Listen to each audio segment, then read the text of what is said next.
amid President-elect Donald Trump releasing a new video laying out his plans for his first 100 days in office, including boosting national security, eliminating regulations, ending abuses of visa programs, implementing ethics reforms, canceling restrictions on U.S. energy production, and withdrawing from the controversial TPP trade deal. Watch. On trade, I am going to issue our notification of intent to withdraw from the Trans-Pacific Partnership, a potential disaster for our country. Instead, we will negotiate fair bilateral trade deals that bring jobs and industry back onto American shores.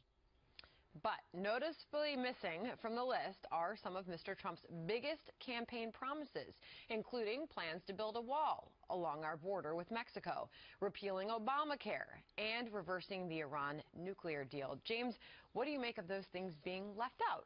Well, it's important to listen carefully to exactly what he said. He was laying out the vision for the executive orders that he plans to issue on day one and beyond. Which can easily be done, obviously. 100 days. So repealing Obamacare is something that's going to require an act of Congress. So I think maybe that's why that was excluded, and perhaps he doesn't feel like an executive order is the instrument by which he'll build the wall.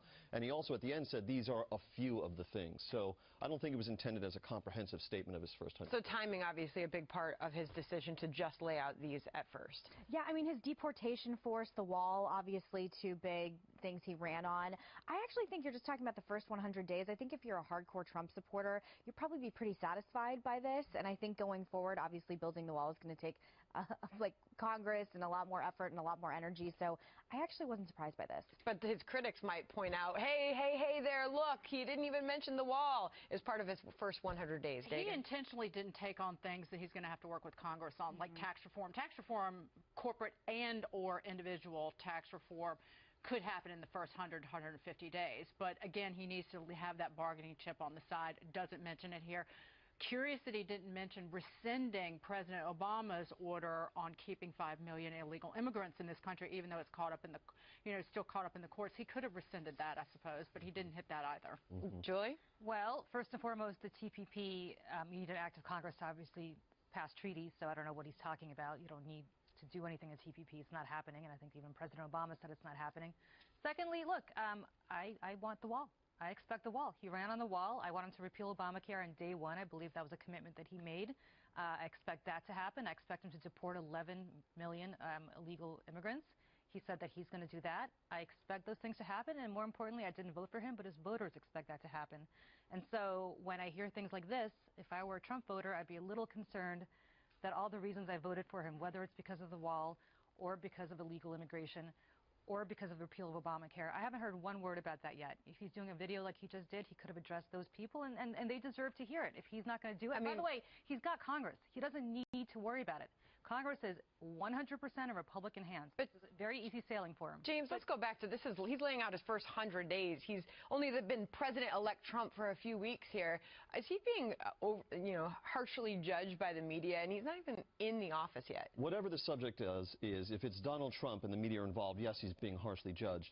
But again, I just want to say that he was speaking to the use of executive orders in these first 100 days with this video. He wasn't laying out everything he's going to try and accomplish. And by the way, on the Trans-Pacific Partnership, this is kind of news to the other countries in the TPP. They were still, regardless of who won, whether it was Hillary Clinton who waffled on it or Donald Trump, now you've got China. China's a beneficiary of this, and I'll be curious to see how investors react to it. But China is partnering with all these. Julie does make a good point in the sense, though, that if he doesn't do the wall, which I'm fascinated as someone who grew up on a border state to see how this is actually going to happen and how much it's going to cost. If he doesn't fulfill some of his big promises, the meat and potatoes base of this party that elected him are going to be angered and be even more disenchanted by politics because President Obama made a bunch of promises he wasn't able to fulfill. So I agree with you. There's going to be a lot of upset core voters if he doesn't end up doing it. And his most vocal supporters on talk radio, for instance, have said that they're going to hold his feet to the fire. They're going to be monitoring But as far as day. how Americans are feeling today, the latest CNN ORC poll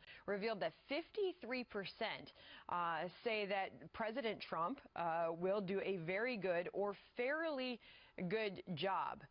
We've combined some numbers there from the polling, but it shocks me his numbers are up so quickly.